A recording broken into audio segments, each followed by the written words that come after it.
Hindi sir, Hindi में हाँ, बताइए। तो मालेगांव के बारे में अगर कहा जाए तो पहली और दूसरी वेव जब आई थी तो यहाँ पे काफ़ी तादाद में पेशेंट्स थे।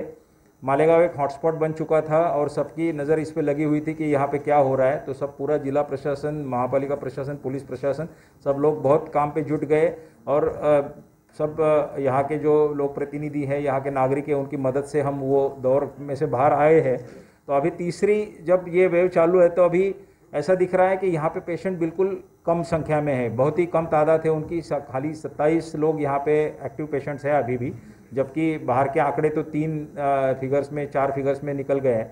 तो इसका एक बहुत अच्छे तरीके से, साइंटिफिक तरीके से इस सब चीज़ों का एक एनालिसिस होना बहुत ज़रूरी लगता है, क्योंकि किसी को सवाल पूछा जाए तो वो अपने अपने अनुमान से, अपने अपने अंदाज से बोलता है कि इस कारण से ये पेशेंट की संख्या कम है। उसको कोई प्रूफ नहीं है। अगर कोई आदमी उस पर शक करता है और उसको 2 सवाल ज़्यादा के पूछता है तो वो आदमी फिर बोलता है कि नहीं, मुझे इसमें कुछ ज़्यादा मालूमात नहीं है। तो हमने ये सब चीज़ों का जब हमारे हेल्थ यूनिवर्सिटी के साथ डिस्कशन किया तो हमें ये पता चला कि उनके पास कोई तरीका है कि जो बहुत साइंटिफिक तरीके से यहाँ का एग्जैक्टली लोगों का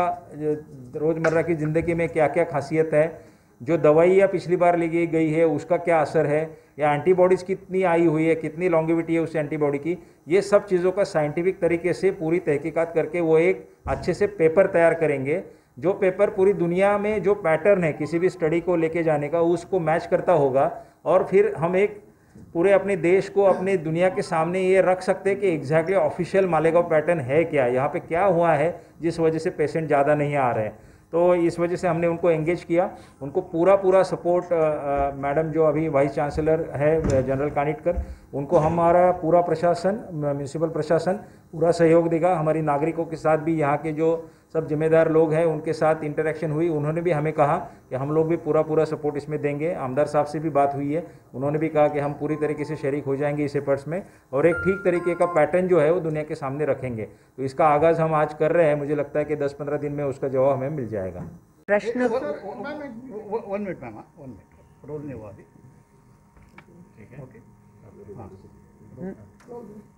मैंने अभी MUHS का ज़िम्मा अपने ऊपर लिया है, और जब पहली बार हमारी मुलाकात हुई तब कलेक्टर साहब ने एक प्रश्न मेरे सामने रखा जो मालेगांव को लेते हुए था, और उसका नाम मैंने लिखा मालेगांव मैजिक, यानी कि मालेगांव का जादू, कि यहाँ पे क्या है जो जिससे लोग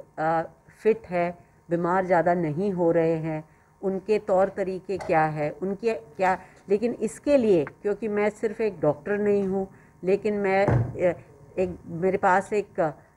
तजुर्बा है, और एक वैज्ञानिक नाते होते हुए मुझे इस पे एक अनुसंधान के तौर पे इसका जवाब ढूंढने का मुझे मतलब आइडिया आया, और वो मैंने जब डिस्कस किया तो मुझे पूरा साथ मिला। तो इसलिए उसको लेते हुए मैं एक रिसर्च मेथडोलॉजी को यूज़ करते हुए एक स्टडी डिज़ाइन करी, और फिर इसके ऊपर, और इसका सबसे इसकी खासियत ये है कि हम ये लोगों को साथ लेते हुए अनुशासन और जो आरोग्य के हेल्थ केयर वर्कर्स है वो सब साथ काम कर रहे हैं, और जनता भी हमारे साथ है। तो इसलिए इसमें इसकी खासियत है। दूसरी खासियत है कि MUHS जो हेल्थ यूनिवर्सिटी है वो सिर्फ एलोपैथी की नहीं है। तो ये जो हमने स्टडी डिज़ाइन की है, इसमें भाग लेने वाले ना कि सिर्फ धुले मेडिकल कॉलेज एलोपैथी के लोग हैं, उसके साथ साथ यूनानी, होम्योपैथी, आयुर्वेद, सारे डॉक्टर एक साथ काम कर रहे हैं। तो इसकी डिज़ाइन MUHS ने करी है, लेकिन इसका जो एक्चुअल जो स्टडी होगी वो सब साथ मिलकर करेंगे, और इसमें हम देखेंगे कि यहाँ पे ओमाइक्रॉन के मतलब आने के पहले यहाँ के लोगों की एंटीबॉडी लेवल क्या है, क्योंकि हम ऑलरेडी जानते हैं कि बाकी देश में ये एंटीबॉडी लेवल 6 महीने में पिछले वेव के बाद डाउन हो गई है। तो यहाँ की बेसलाइन मतलब शुरुआत करते हुए एंटीबॉडी लेवल क्या है, और अगर वो अच्छी हाई लेवल है तो इसकी वजह क्या है। तो इसलिए हम लोगों के तौर पर, किसी ने काढ़ा पिया होगा, किसी ने कोई गोलियां खाई होगी, और आज महापौर मैडम ने तो मुझे और भी चीज़ें बताई जो यहाँ के जो गरम मसाले, खड़े मसाले लोग इस्तेमाल करते हैं, या फिर जो उन्होंने एक दवाई बताई जो चाय में डाल के लोगों ने सुबह शाम ली है, तो ये सब हम जानकारी लोगों से ले लेंगे और उसको कोरिलेट करेंगे उनकी एंटीबॉडी लेवल पे। और ये पहली बार ऐसा है कि हम 200-300 नहीं, लेकिन हम 2-2.5 हज़ार लोगों के सैंपल्स ले लेंगे। और अब मतलब जो है, और वो भी एक साइंटिफिक है, ये नहीं कि जो हमारे सामने आए या दोस्त है हमारे जो जान पहचान जिनके पास नंबर है उन्हीं को बुलाया, लेकिन हम सब जनता तक पहुंचेंगे और पूरे मतलब जो मालेगांव है उसका एक कंप्यूटर तरीके से हमने नंबर्स निकाले हैं, ताकि हमारे लिए हमारा कोई भाईबंदी या सिलेक्शन उसमें कोई बायस नहीं होगा। बहुत तरीके से ये काम होगा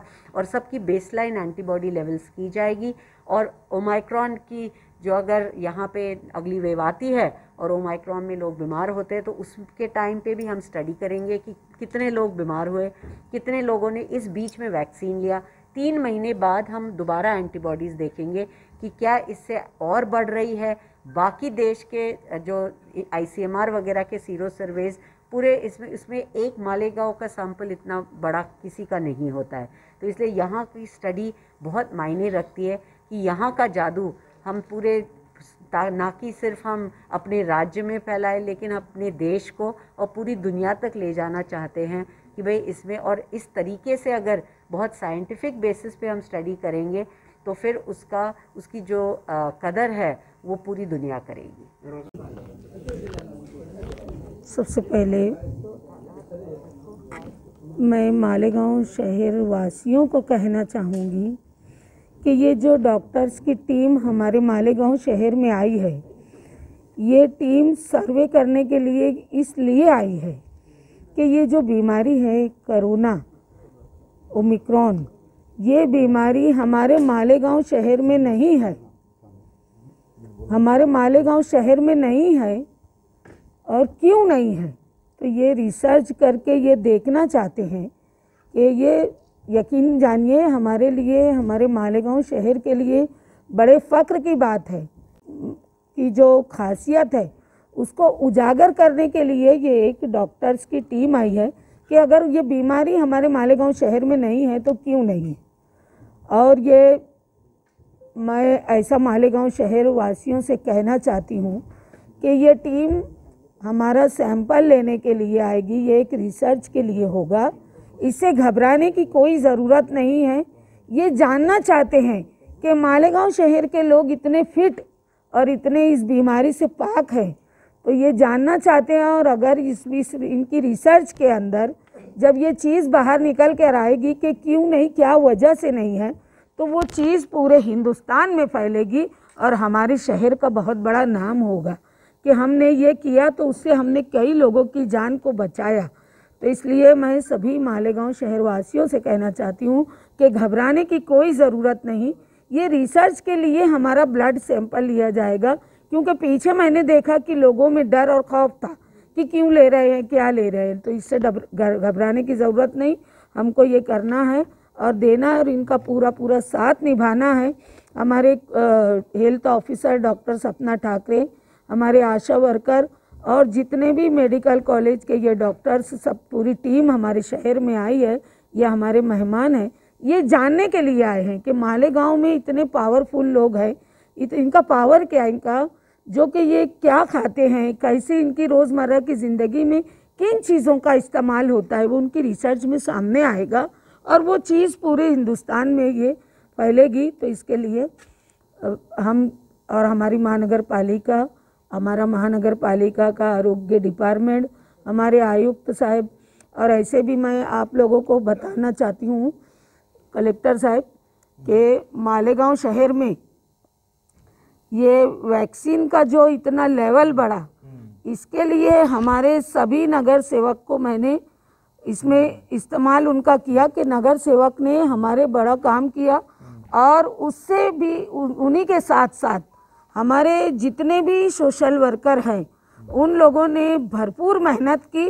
और उनका रिज़ल्ट ये आया कि हमारा लेवल बढ़ा। और जो अभी आपको शिकायत है कि 20% और होना चाहिए, तो मैं ऐसा समझती हूँ कि बहुत जल्दी ही ये भी आपकी शिकायत को हम दूर कर देंगे।